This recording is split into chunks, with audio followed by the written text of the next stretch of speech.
Good morning, students. Good morning, sir.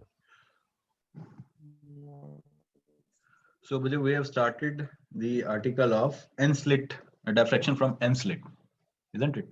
So, we have derived the intensity as well as condition for maxima and minima. Now, under the same article, we have width of principal maxima.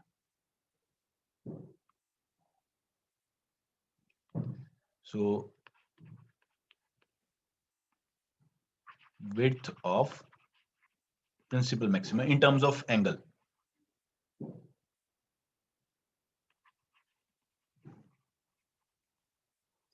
All right. Suppose we have this screen and we have this kind of pattern onto the screen, diffraction pattern. Okay. So if this maxima is corresponding to theta, say m, maxima corresponding, and this minima on either side. Okay. So this one and this one. If I say it is delta theta m, and this one is as well as delta theta m. So we have to find this delta theta m, width of principal maxima. ठीक है जी? So we have already derived the condition for n-slit mth order principal maxima. For n-slit, we have already derived mth order principal maxima. Condition for mth order principal maxima is d sine theta is equal to m lambda. So this was the condition where m can take value from 0, 1, 2, 3 onwards. So m is the order and this theta corresponding to this m. So I put a subscript m for theta. So theta m corresponding to that particular value of m. If m is 0, it becomes theta 0. If m is equal to 1, it becomes theta 1 and so on. Okay. Now this is the condition for maxima. ठीक है. So अब बजे अगर हमने right hand side पे पहला minima निकालना हो तो इसकी क्या कंडीशन होगी? इसी कंडीशन में हम या राइट हैंड साइड में ये जो m लैम्डा है इसमें हम क्या टर्म ऐड कर दें कि हमारे पास मिनिमा वाली कंडीशन आ जाए. एंगल तो क्लियर है यहां से बचे. Am I audible to everyone? Yes sir.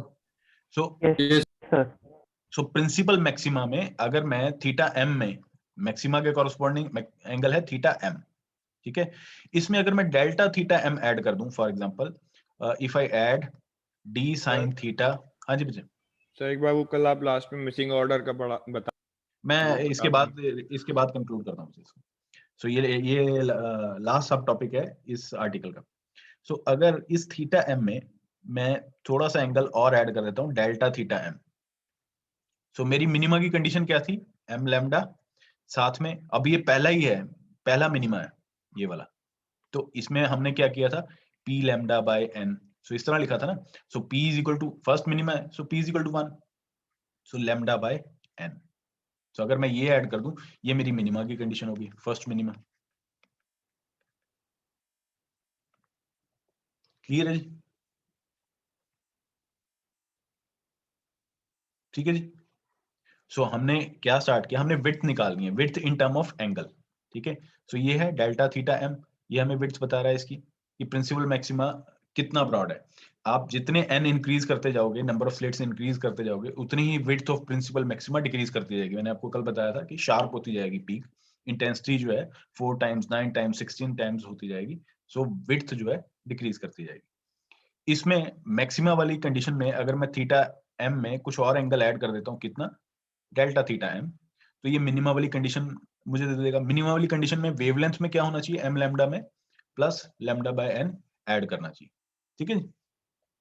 सो अब इसको मैं ओपन कर देता हूँ. साइन a प्लस b इसको ओपन कर देता हूँ. So it is d sine theta m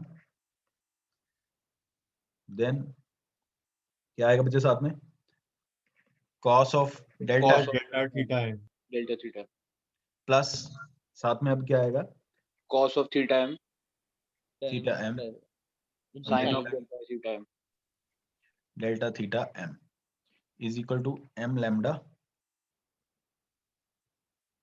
plus lambda by n.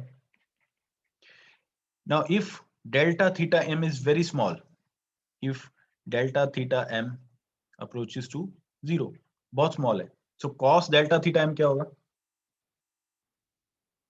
ये जो है एक्सप्रेशन ये क्या बनेगा, 1 it becomes 1 और ये sin delta theta m 0 angle के बराबर हो जाएगा ना, डेल्टा थीटा एम बराबर हो जाएगा तो ये सो मैं यही वैल्यूज यहाँ पे पुट कर देता हूँ, सो d sin theta m plus delta theta m आगे ले आता हूँ cos थीटा m, ठीक है। अच्छा, और यहां से ये मुझे मालूम है कि d sin theta m is equal to m lambda, ये पहली इक्वेशन से, ठीक है। सो m लैम्डा की वैल्यू क्या है, d sin थीटा m, ये मैं पुट कर देता हूं यहाँ पे, d sin theta m plus lambda by n, कुछ कैंसिल हो रहा है राइट हैंड साइड या लेफ्ट हैंड साइड से, so d sin theta m cut जाएगा, so this one is cancelling, ठीक है जी। सो अब यहां से आपके पास डेल्टा थीटा m क्या आ गया, it is lambda divided by n into d cos theta. of theta m. So this is your width of principal maxima, ठीक है जी। अच्छा, यहां से अब ये क्लियर हो रहा है कि this width delta theta m is inversely proportional to capital N. So यहां से भी आपका प्रूफ हो रहा है when n increases delta theta m decreases, ठीक है, ये शार्प होता जाएगा, क्लियर है? So this is the width of एक principal सेकंड maxima. से नोट कर लेने हाँ जी, हाँ जी, नोट करो। हाँ अनिश, सर। बोलो बोलो। सर वो मेरा सिस्टम हैंग कर गया था, तो सर आप प्लीज रिपीट कर सकते हो? ये इसमें हमने width of principal maxima find करना है इन टर्म्स ऑफ एंगल, ठीक है। तो प्रिंसिपल मैक्सिमा फॉर एग्जांपल मैंने ये स्क्रीन का पैटर्न बना दिया, डायफ्लेक्शन पैटर्न, ये मेरा प्रिंसिपल मैक्सिमा पीक है, इसके कॉरस्पॉन्डिंग मैंने कह दिया कि ये मेरा कोई एंगल है theta M, M is order, first order या सेकंड ऑर्डर या थर्ड ऑर्डर, कोई भी प्रिंसिपल मैक्सिमा। सो उसकी मैक्सिमा की कंडीशन क्या है, इसकी कंडीशन एंगल की d sine theta M is equal to M lambda, मैंने लिख दिया, ठीक है। अब मुझे विड्थ निकालनी है, यानी कि थीटा एम से कितना आगे चलें, कितने एंगल ऐड कर दें कि मिनिमा आ जाए। सो मैंने वो अज्यूम कर लिया कि डेल्टा थीटा एम ऐड कर दो तो आपका मिनिमा आ जाएगा। सो मैंने डी साइन थीटा एम में साथ में डेल्टा थीटा एम ऐड कर दिया, ठीक है। और एम लैम्डा तो ऑलरेडी था ही, इसमें अब वेवलेंथ कितनी ऐड होगी, कितने हमने कल मिनिमा की कंडीशन की थी कि पी लैम्डा बाय एन, ये ऐड करने पे अब आप मैक्सिमा के इमीडिएट नेक्स्ट वाला मिनिमा देख रहे हो। सो फर्स्ट ऑर्डर का कॉरस्पॉन्डिंग, सो पी की वैल्यू मैंने 1 रख दी यहाँ पे।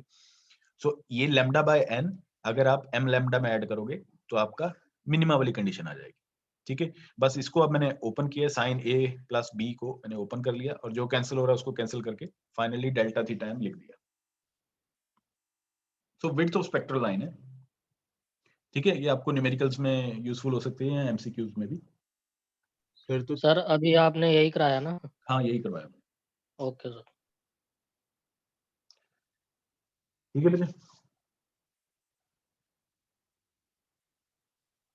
हाँ जी, मुझे मिसिंग ऑर्डर का क्या आपको इशू था उसमें? टॉपिक एक बार दोबारा बता देते सर, वो क्लियर नहीं हुआ था। ये नोट डाउन हो गया? एक मिनट सर।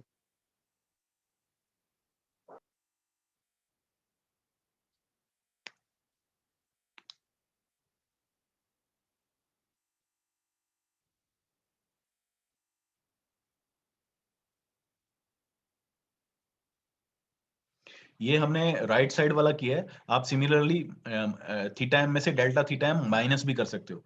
सो ये प्लस लिखा है हमने, यहाँ प्लस माइनस आप लिख सकते हो, यहाँ भी प्लस लिखा है, प्लस माइनस कर सकते हो।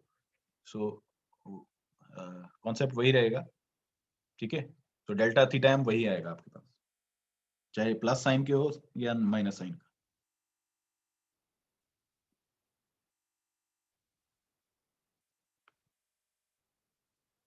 ठीक है जी।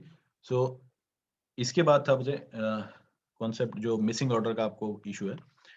सो मिसिंग ऑर्डर में सर जो हाँ जी। ये sir width of principal maxima है सर, ये तो थीटा एम है ना? हाँ थीटा एम। तो सर हमने तो डेल्टा थीटा एम निकाला है। बचे जस्ट अ मिनट,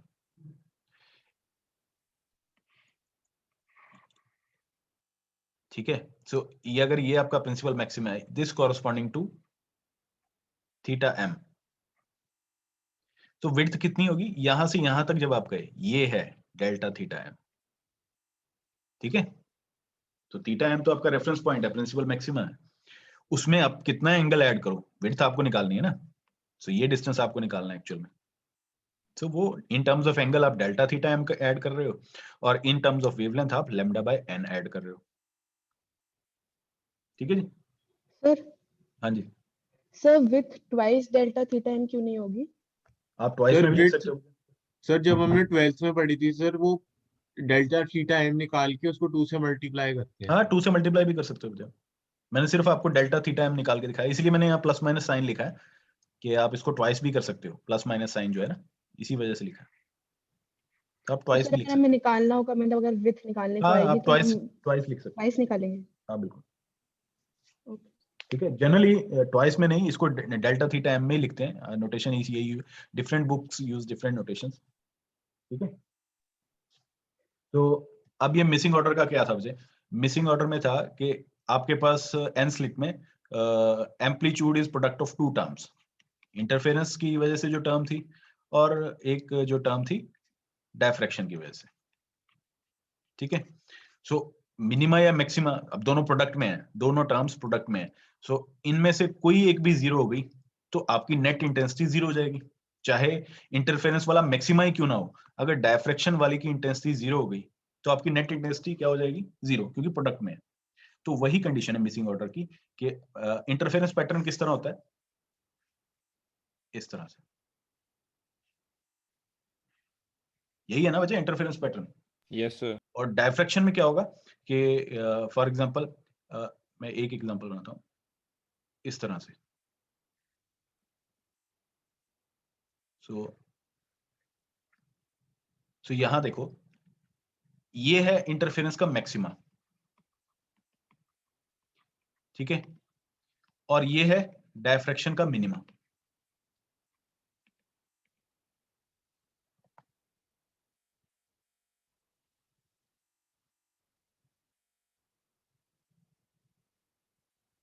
ठीक है। सो अब ये देखो, मैक्सिमा और मिनिमा एक दूसरे के ऊपर फॉल कर रहे हैं, तो नेट इंटेंसिटी क्या होगी, जीरो। जीरो सो सर, ये कल अगर पढ़ा था। हाँ, अगर इस तरह की कोई भी किसी भी ऑर्डर के लिए अगर इस तरह की कंडीशन सेटिस्फाई हो गई है, मतलब इस तरह का एंगल कोई आ गया थीटा, जो ये कंडीशन सेटिस्फाई कर रहा है कि इंटरफेरेंस का मैक्सिमा, ठीक है, और डायफ्रैक्शन का मिनिमा दोनों सेम एंगल पे सेटिस्फाई हो रहे हैं, that order will be missing. For example ये किसी mth ऑर्डर के लिए ये कंडीशन सेटिस्फाई हो रही है, तो ये थीटा m हो जाएगा ना आपका। सर अपोजिट कंडीशन के लिए सेटिस्फाई करेंगे क्या सर? हाँ हो सकती है बेटा। तो मतलब इनमें से जो भी कंडीशन आपकी इंटरफेरेंस का सेटिस्फाई, सर जैसे मैक्सिमा हो जाए और हाँ इसका डायफ्रैक्शन का मिनिमा, बिल्कुल और बिल्कुल, उसकी अपोजिट कंडीशन जैसे उसका मिनिमा और इसका मैक्सिमा हो जाए। ऑब्वियसली क्योंकि दोनों टर्म प्रोडक्ट में है मुझे, आप किसी एक को भी जीरो करोगे तो नेट इंटेंसिटी आपकी जीरो हो जाएगी, ठीक है। ओके तो सर। तो जो सेट ट्रेडिशन है वो ये लिखा जाता है कि इंटरफेरेंस का मैक्सिमा, जो हर बुक फॉलो करती है, और डायफ्रैक्शन का मिनिमा, ठीक है। वो अगर कंडीशन सेटिस्फाई हो जाएगी तो आपका जो स्क्रीन पे पैटर्न दिख रहा है ना, वो पर्टिकुलर उस ऑर्डर के लिए, जैसे ये एम है क्या चीज, मैं अगर ये पैटर्न बनाऊं तो एम क्या बताता है आपको। सो this is for example m is equal to 0, this is m is equal to 1, this is m is equal to -1, है ना, m is equal to 2, सो इस तरह से -2। सो अगर m is equal to 1 के लिए ये कंडीशन सेटिस्फाई हो गई कि इंटरफेरेंस का मैक्सिमा डायफ्रैक्शन का मिनिमा आ रहा है, तो ये यहां से डिसअपीयर हो जाएगा, ठीक है। सो यहां आपके पास सिर्फ एक ही पैटर्न रह जाएगा,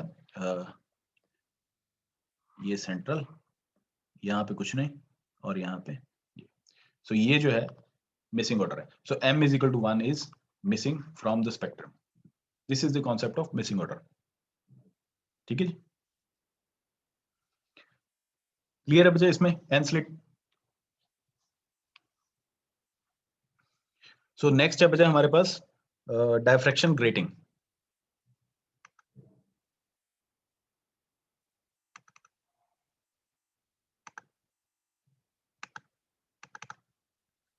सो डायफ्रैक्शन ग्रेटिंग का कॉन्सेप्ट आपको मालूम है? ग्रेटिंग क्या होती है? आपने एक्सपेरिमेंट किया लैब में। तो एन स्लिट वाला आर्टिकल कंप्लीट हो चुका है आपसे। अब आपको सिर्फ करना है diffraction grating, its resolving power and diffraction power. ठीक है जी। सो डायफ्रैक्शन ग्रेटिंग क्या है? It is a very large number of equidistance slit. जो आपने एन स्लिट वाला किया है आर्टिकल, उसमें if n is very large number then it becomes a diffraction grating. So very large number of equidistant slit is called diffraction grating. ठीक है? So corresponding diffraction pattern is called grating spectrum. So अब जो भी उसका spectrum होगा या जो उसकी इक्वेशन होगी वो सब ग्रेटिंग की टर्म में हम एक्सप्लेन करेंगे। अच्छा, प्रिंसिपल मैक्सिमा की कंडीशन क्या थी? d sin theta is equal to m lambda. ये भी हमने इस आर्टिकल में भी किया था अभी पिछले वाले में, विड्थ फाइंड करने में। So d sin theta is equal to m lambda, m can take value from 0, 1, 2 onwards. For the case of n slit, ठीक है? Diffraction grating is nothing but n slit diffraction pattern where n is large number. ठीक है? 1, 2, 10 नहीं, thousands, 10,000. So इस way में n is a very large number. Now since this condition of d maxima, principal maxima, d sin theta is equal to m lambda, it depends on wavelength. So principal maxima for different lambda will give different theta. So आप एक principal maxima निकाल रहे हैं, m is equal to 1 के लिए निकाल रहे हो तो आपकी वेवलेंथ डिफरेंट होगी, m is equal to 2 के लिए निकाल रहे हो तो डिफरेंट होगी. So it can be, this equation can be used for measurement of lambda. So आपको ये डायफ्रैक्शन ग्रेटिंग का वजह क्वालिटेटिव करना है. So one of the application of diffraction grating is आप इस इक्वेशन से d sin theta is equal to m lambda से आप वेवलेंथ निकाल सकते हो. So more is the number of slits, so n, it means जितने n ज्यादा होंगे narrower will be the principal maxima. ये भी हमने प्रूव किया था कि delta theta m is inversely proportional to 1 by n. So जितना ज्यादा number of slits होंगे उतनी ही आपकी principal maxima narrow होती जाएगी, sharp होती जाएगी peak. Usually जो आप लैब में करते हो grating experiment, it consists of 15,000 lines per inch. ठीक है? So अब लैब में हमारे पास इस क्वालिटी की ग्रेटिंग है. So further the condition is line should be equally spaced as possible. So अगर आपने आपका जो पैटर्न है उसको एक्सप्लेन करना चाहते हो, so it is required that the slits are equally separable. Otherwise क्या होगा, आपको फेज फिर अलग से कैलकुलेट करना पड़ेगा, आपको सारी जो रिजल्टेंट फील्ड है वो अलग से निकालनी पड़ेगी, इंटेंसिटी के लिए आपको अलग कंडीशन आएंगी. सो आपके मैक्सिमम मिनिमा भी शिफ्ट हो जाएंगे if your separation is not same. So the lines should be equally spaced as much as possible. अच्छा बच्चा, ये ग्रेटिंग बनाते कैसे हैं? How grating is made? आपको अगर 1 इंच में 15,000 लाइंस डालनी हो तो कैसे बनाओगे? Is it possible to draw using mechanical arm? आप 1 इंच के अंदर 15,000 वायर्स को प्लेस कर दो. नो सर, पॉसिबल तो नहीं है. No, sir. मैकेनिकली. तो मैकेनिकली अगर पॉसिबल हुआ भी तो it is very costly affair, है ना? सो एक आपने कमर्शियल ग्रेटिंग बना ली by taking the cost of actual grating. So actual grating अगर आपने बनाई मैकेनिकल आर्म यूज करके, रोबोटिक आर्म यूज करके, सो वो बहुत कॉस्टली होगी. सो जो हमने लैब में रखी हुई है तो इतनी कॉस्टली तो नहीं है. सो हम क्या करते हैं, जैसे आपने ओरिजिनल बुक है परचेज नहीं करते हो तो आप उसकी फोटोकॉपी करवा लेते हो.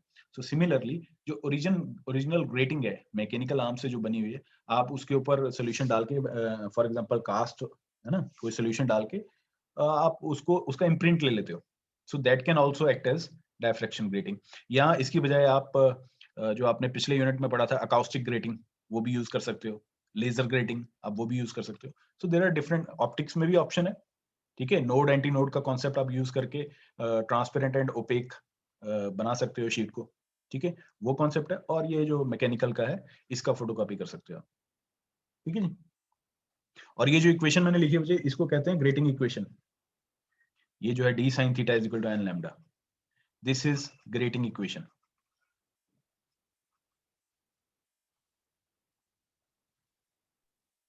सर हाँ जी, प्रीवियस स्लाइड जाना है सर। हम m की वैल्यू 0 ले सकते हैं ना? ले लो, मैक्सिमा यहाँ निकाल रहे लिखा है हो ना, तो। हाँ हाँ, ले यहाँ सकते हो। लिखा है ना M012, फिर नीचे हम्म। फिर लिख रहा है so principal maxima m not equal to 0। कहाँ है? यहाँ पे as it depend upon wavelength so principal बजाय मैक्सिमा। ये है m इज इक्वल टू 0 वाली कंडीशन आपको क्या देगा? Central maxima. ठीक है, सो वो ओके सर। है ना, टर्मिनोलॉजी डिफरेंट है। मैक्सिमा, ये इसको प्रिंसिपल मैक्सिमा की जगह इसको मैक्सिमा की कंडीशन लिख लो। सो वो देगा आपको मैक्सिमा ही, बट वो m is equal to 0 is corresponding to central maxima. So central maxima के सराउंडिंग में जो left hand right hand side में आ रहे हैं मैक्सिमम, उनको प्रिंसिपल मैक्सिमा बोलते हैं। Okay sir. So the principal, ये ग्रेडिंग इक्वेशन हो गई आपकी, d sin theta is equal to m lambda. The zeroth order of principal maxima occurs at theta is equal to 0। ठीक है, इररिस्पेक्टिव ऑफ वेवलेंथ। सो कोई भी वेवलेंथ हो आपका, सेंट्रल में तो जीरोथ ऑर्डर मैक्सिमा सेंटर में ही आएगा, थीटा इज इक्वल टू 0 के कॉरस्पॉन्डिंग ही आएगा, क्योंकि m इज इक्वल टू 0 वाली कंडीशन ही इसको सेटिस्फाई करेगी। If theta become 0, left hand side 0 हो गई, राइट हैंड साइड को 0 करना है, m लैम्डा को 0 करना है, तो वेवलेंथ तो कांस्टेंट है आपकी फॉर ए गिवन लाइट। तो कैसे 0 करोगे? By putting m is equal to 0। So ये वो कांसेप्ट है। सो thus for white light central maxima will be white। ठीक है, तो इसीलिए वो जो m इज इक्वल टू 0 वाला जो था ना, उसने वो यूज नहीं किया प्रिंसिपल मैक्सिमा के लिए, m नॉट इक्वल टू 0 वाला यूज कर रहा है। For m not equal to 0 condition, theta are different from for different lambda. So ये अगर d sin theta is equal to n lambda, m lambda, so किसी theta के लिए कोई वेवलेंथ लेफ्ट हैंड साइड और राइट हैंड साइड अगर आपने बराबर करना है m नॉट इक्वल टू 0 के लिए, so theta are different from different value of lambda. अगर आपने लैम्डा चेंज किया for a non zero theta m, अगर आपने लैम्डा चेंज किया तो कॉरस्पॉन्डिंग थीटा भी चेंज हो जाएगा। सो इट मींस कि जो डिफरेंट कलर हैं, जैसे आपकी व्हाइट लाइट है, it consist of 7 colours and of different wavelength. So ये कहना चाह रहा है कि डायफ्रैक्शन ग्रेटिंग से अगर आप व्हाइट लाइट पास कर रहे हो, so different color will diffract at different angle, so theta are different for different wavelength। ठीक है, so various spectral components appear at different location। अब क्योंकि थीटा डिफरेंट हो गया, so जो स्क्रीन पे पैटर्न बनेगा, फॉर एग्जांपल रेड लाइट जो है वो वाइडर एंगल पे जाएगी, वायलेट लाइट है जो कम डायफ्रैक्ट होगी। So that is the case. So आप इस वे से आप वेवलेंथ भी फाइंड कर सकते हो यूजिंग दिस ग्रेटिंग इक्वेशन। ठीक है, क्लियर है बच्चे? सो नेक्स्ट इज ये जो टॉपिक है ना बच्चे, ये इंपॉर्टेंट है। Dispersive power, resolving power, grating equation, these are used in numericals. So most of the numericals आपके इनके ऊपर भी बेस्ड हैं, plus MCQs here. So next is dispersive power of grating. तो डिस्पर्सिव पावर क्या होती है in general? What is dispersive power? For example मैंने आपको पहले एक्सप्लेन किया था न्यूटन रिंग्स के केस में, सोडियम लाइट जो है, sodium light it consist of, ये मोनोक्रोमेटिक है sodium light. Yes sir.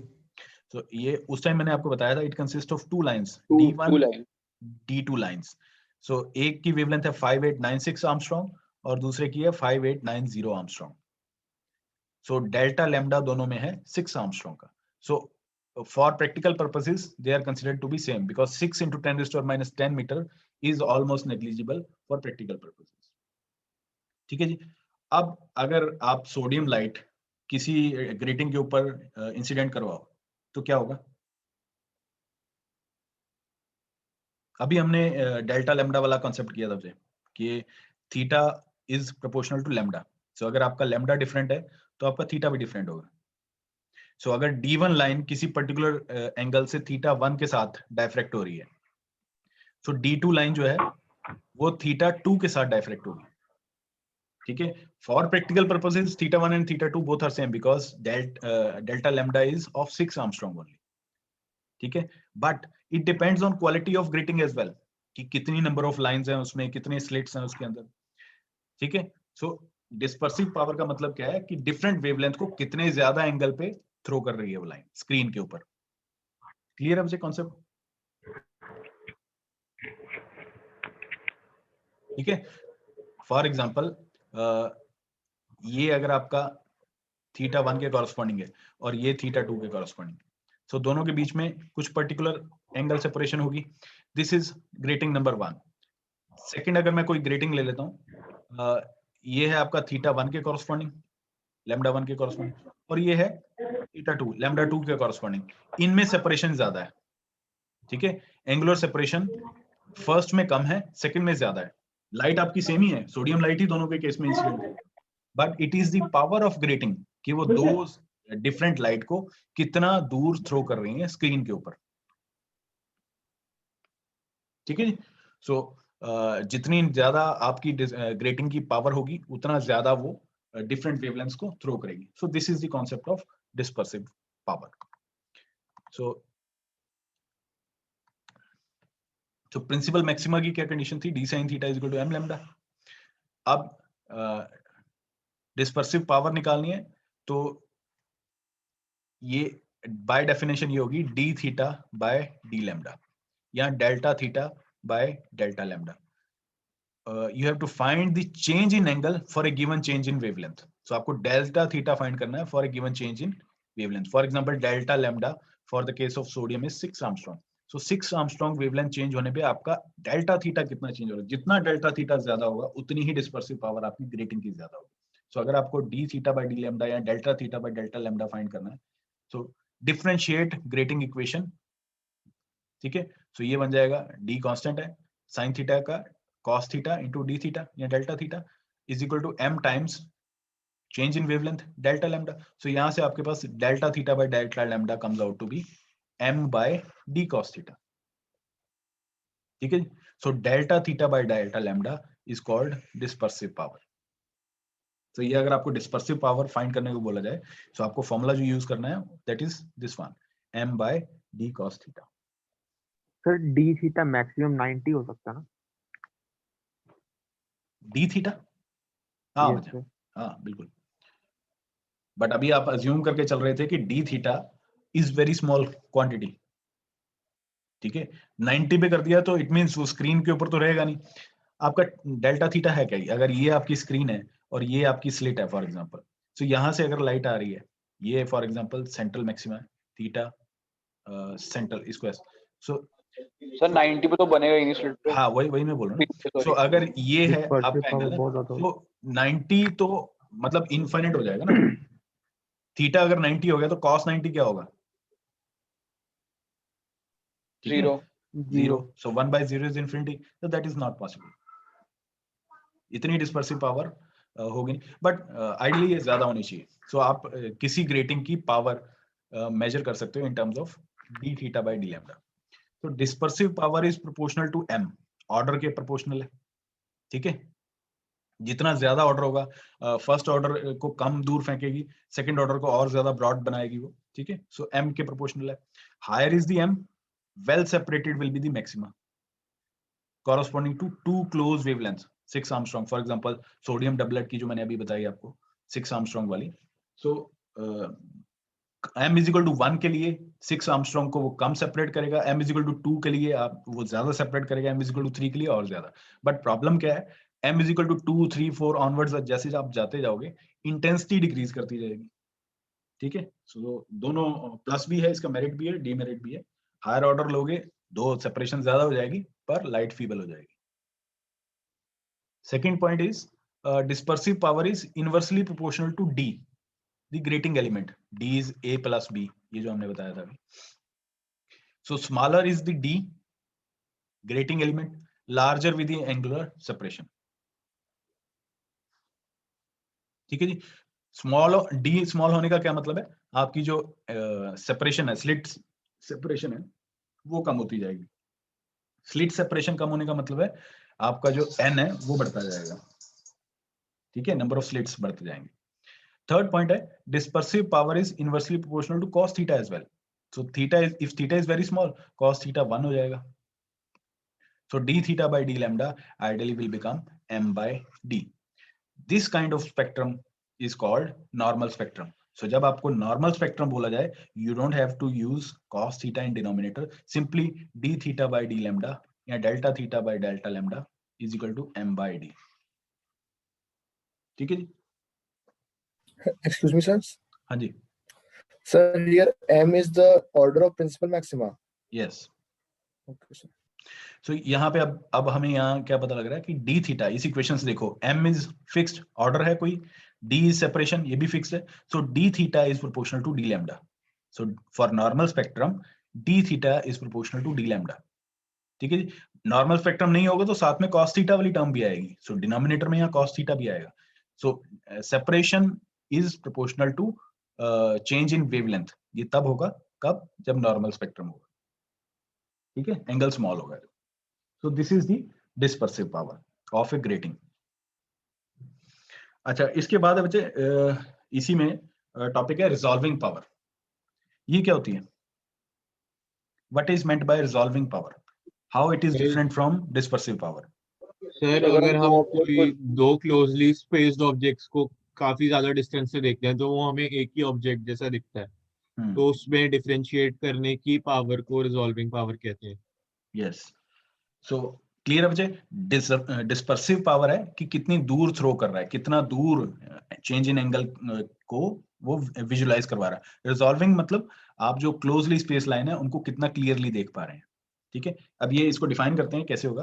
Resolving power of grating, so आपकी बुक्स में resolving power of prism, resolving power of lenses, so different given है, but आपको सिर्फ ग्रेटिंग वाला करना है।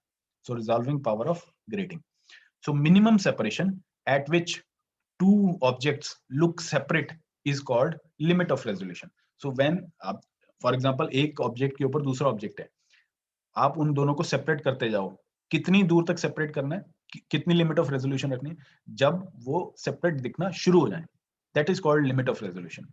ठीक है, ये वो डिस्टेंस है जिसपे हम रिजॉल्विंग पावर कैलकुलेट करते हैं या मेजर करते हैं। So smaller is the separation between the two objects of using an instrument, higher is the resolving power. So जितना आपको कम ऑब्जेक्ट्स को मूव करना पड़ेगा उतनी ज्यादा आपकी रिजॉल्विंग पावर होगी इंस्ट्रूमेंट की। ठीक है, सो अगर आपको for example few nanometer move करना पड़ रहा है ऑब्जेक्ट्स को, तो इंस्ट्रूमेंट की रिजॉल्विंग पावर ज्यादा है। बट अगर आपको ऑब्जेक्ट्स को सेंटीमीटर में मूव करना पड़ रहा है, सेपरेट करना पड़ रहा है, it means your instrument is not good enough for nano scale. ठीक है, सो in case of diffraction grating, resolving power is power of distinguishing two nearby spectral lines. So अब ग्रेटिंग की बात कर रहे हैं, तो ग्रेटिंग में तो ऑब्जेक्ट नहीं है ना, सिर्फ लाइट है। सो लाइट, जैसे मैंने अभी बताया था कि फाइन स्ट्रक्चर ऑफ लाइट। सो अगर आपको एक पैटर्न दिख रहा है लाइट का, ठीक है, फॉर एग्जांपल ये आपको लाइट दिख रही है स्क्रीन पे, हो सकता है आप इसका फाइन स्ट्रक्चर देखो, सो इसमें आपको ये बराबर की कुछ और लाइंस भी इसके अंदर दिखते हैं। ठीक है, सो इस तरह से, सो ये जो आपको लाइट दिख रही है जिसकी कुछ विड्थ है, अगर आप फाइन स्ट्रक्चर देखो, हो सकता है इस लाइन के इस विड्थ के अंदर भी आपको फर्दर लाइंस विजिबल हो जाए। सो ये कैसे पता लगेगा? By resolving power of a grating. So अब ये डिफाइन कैसे करते हैं मुझे, अब यहाँ पे मैंने दो डायग्राम्स बनाई हैं, दो कर्व्स हैं मैक्सिमा की, एक कॉरस्पॉन्डिंग टू वेवलेंथ लैम्डा है, दूसरा corresponding to lambda plus delta lambda.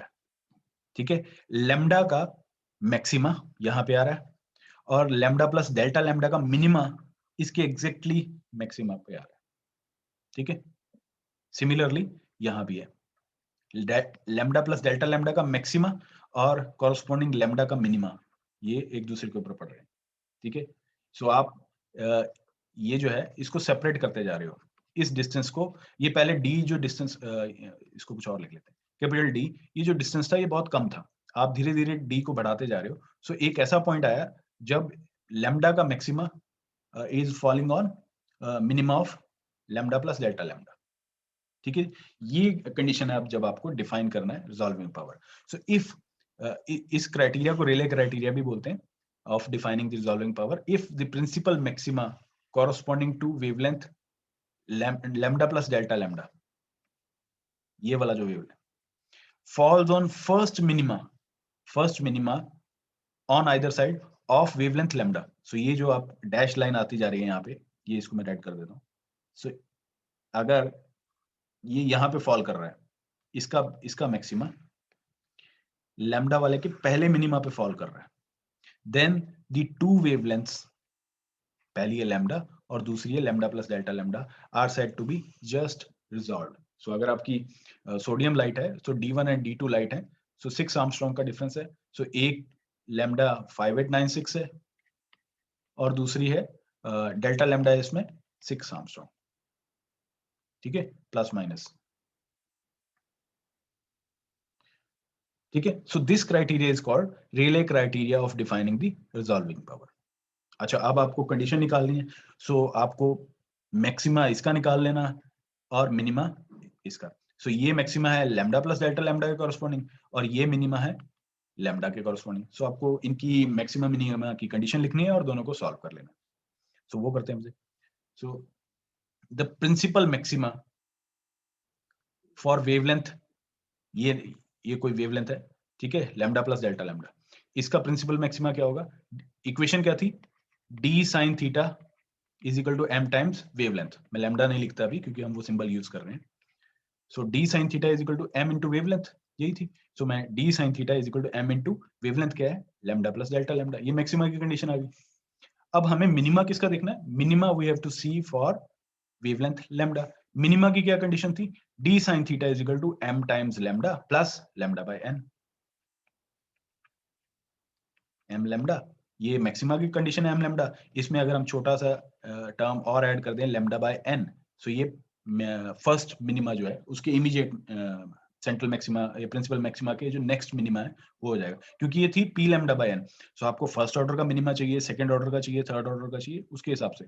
But अगर आपको सेंट्रल मैक्सिमा के इमीडिएट बाद वाला, सो आप ये मैक्सिमा था फॉर एग्जांपल, इसके इमीडिएट बाद वाला हमें मिनिमा चाहिए, ये वाला मिनिमा नहीं चाहिए, ये जो आगे आ रहा है।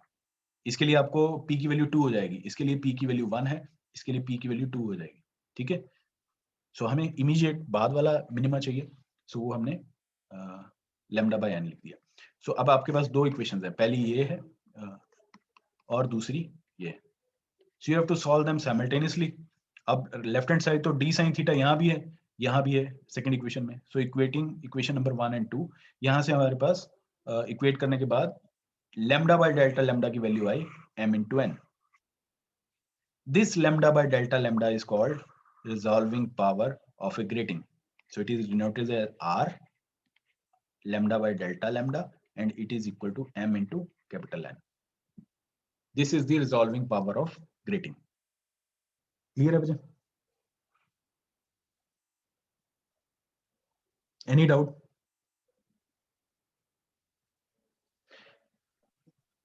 सर ये कैपिटल आर वो रिजॉल्विंग पावर है। हाँ, लैम्डा बाय डेल्टा लैम्डा को डिनोट किया है कैपिटल आर से, इसको बोलते हैं रिजॉल्विंग पावर। अच्छा, रिजॉल्विंग पावर अगर मुझे बढ़ानी हो किसी ग्रेटिंग की, तो यहाँ से मुझे पता लग रहा है कि m into n इसका प्रोडक्ट है। n is the number of slits. अगर मैं नंबर ऑफ स्लिट बढ़ाता जाऊंगा तो रिजॉल्विंग पावर बढ़ जाएगी। Yes sir.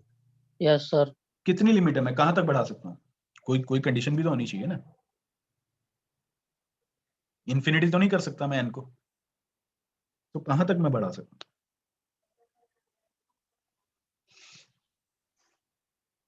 सो वो देखते हैं मुझे इसकी कंडीशन को।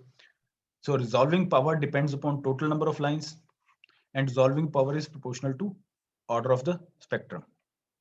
अच्छा, now if we increase n, ठीक है, सो आपकी रिजॉल्विंग पावर बढ़ जाएगी, पर n है क्या एक्चुअल में? अगर ये मैं ग्रेटिंग बनाऊं और ये है स्लिट्स, ठीक है, n is number of slits. अगर मैं और इन दोनों दो जो स्लिट्स हैं इनके बीच में हमने सेपरेशन रखी थी b, ठीक है, b स्मॉल b। सो आप अगर n बढ़ाते जाओगे तो आपका b डिक्रीज होता जाएगा, स्मॉल b, ऐसे ही है ना। और अगर मैं ये कह दूं कि ये जो है पूरी जो सेपरेशन है जिसके बीच में आपने n स्लिट रखी है, ये कैपिटल D है, ठीक है। सो कैपिटल D किसके बराबर हो गया? पूरी जो सेपरेशन आपको गिवन थी is becomes n into b या d, जो भी आप नोटेशन यूज करना चाहते हो, ठीक है। सो आप n को इन्फिनिटी कर रहे हो फॉर एग्जांपल, तो आपको b डिक्रीज करना पड़ेगा, या इसको अगर मैं नोटेशन d लिख दूं क्योंकि हम d यूज कर रहे हैं इस आर्टिकल में। सो n इंटू d, ठीक है। If n is increase d has to decrease, क्योंकि ये जो कैपिटल D है ये कांस्टेंट है, ये आपको फिक्स्ड गिवन है। आप इसमें 2 स्लिट रखो, 10 रखो, 1000 रखो, मिलियन रखो, 10 मिलियन रखो, ये it is your headache, but D is fixed. If you are increasing n, your small d will decrease, and therefore the maximum value of m also decrease. So अगर आपका d decrease किया तो m भी decrease करेगा. Prove कर सकते हो ये कैसे decrease करेगा? Because d sin theta is equal to m lambda. So d is proportional to m. अगर d decrease किया, m भी decrease करेगा आपका. ठीक है जी? So m decrease किया, इसका मतलब क्या होगा बताएं? If we increase n, then m decreases. What does this signify? Any idea?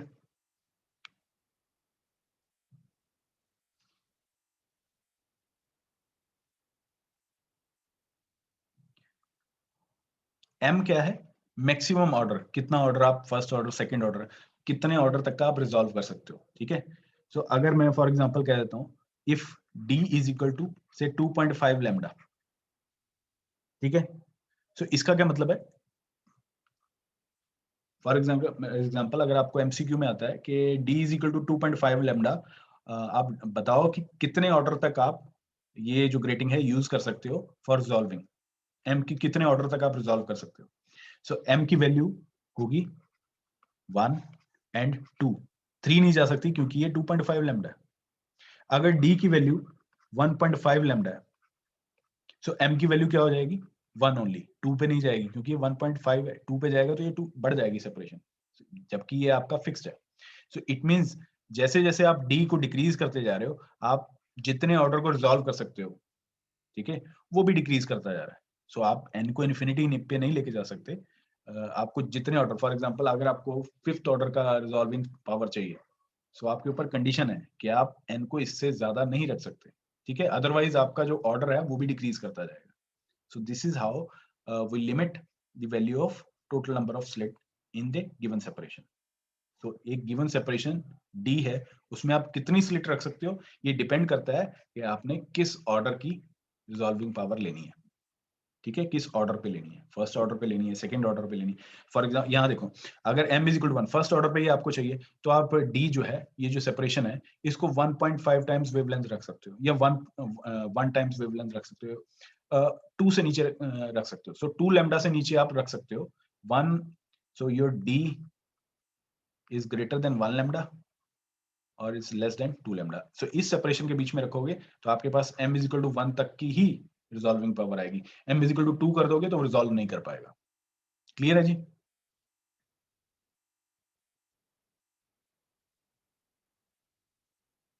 ठीक है जी. सो ये डायग्राम है एंगुलर सेपरेशन की. ये इंजीनियरिंग फिजिक्स की बुक में है, एम के वर्मा की, वहां से भी आप देख सकते हो. एंगुलर सेपरेशन क्या है, रिजॉल्विंग पावर कैसे डिफाइन हो रही है, ओवरलैपिंग क्या होती है. तो यहाँ पे ये कंडीशन बता रहा है, जैसे नॉट रिजॉल्व कि ये मैक्सिमा था, ये पर दूसरे का मिनिमा इसके मैक्सिमम पे नहीं पड़ रहा, तो आपको इस डेल्टा थीटा को और ब्रॉड करना पड़ेगा. ठीक है. ये और वाइड किया आपने, सो इसका मैक्सिमा इसके मिनिमा पे आ गया, सो आप इसको बोल रहे हो जस्ट रिजॉल्व्ड. ठीक है. This is the relay criteria. आपने और ब्रॉड किया डेल्टा थीटा को, सो इसका मैक्सिमा शिफ्ट हो गया यहाँ, पर इसका मिनिमा यहाँ है. सो ये फुली रिजॉल्व्ड है. मतलब जस्ट रिजॉल्व के बाद अगर आप कुछ भी सेपरेशन इंक्रीज करते हो तो वो कंप्लीटली रिजॉल्व होने वाली कंडीशन हो जाएगी. ठीक है जी. हाँ जी सर, बुक में जो sir d equals to a plus b दिया है सर, उसमें a और b क्या क्या है सर? Just a minute. ये बजट डिफरेंट बुक में डिफरेंट नोटेशन है. फॉर एग्जांपल मैं एक सिंगल स्लिट की बात करता हूँ और डबल स्लिट की. सो ये है आपकी B, स्लिट विड्थ B. ये है जो ओपेक पार्ट है, जहां से लाइट पास नहीं कर रही, वो है A. और ये B के स्टार्टिंग पॉइंट से A के बॉटम पॉइंट तक, ये है आपका D. So D is equal to A plus B. Okay sir. ठीक है.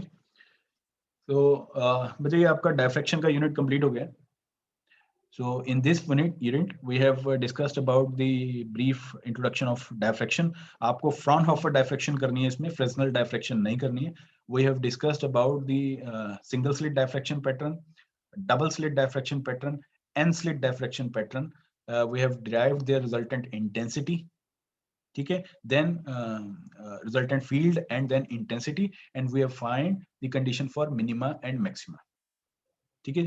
और उसके बाद सिंगल स्लिट में तो ड्यू टू डायफ्रैक्शन ही है मिनिमम मैक्सिमा, बट जैसे आपने एक स्लिट और ऐड की, सो सेकंड स्लिट ऑनवर्ड आपके पास इन एडिशन टू डायफ्रैक्शन आपके पास इंटरफेरेंस की वजह से भी एक टर्म है, सो मैक्सिमम मिनिमा आपके चेंज हो रहे हैं, ठीक है।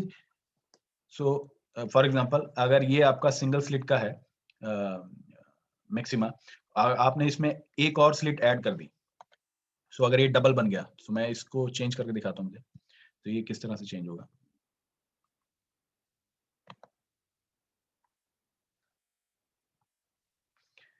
सो ये इस तरह से,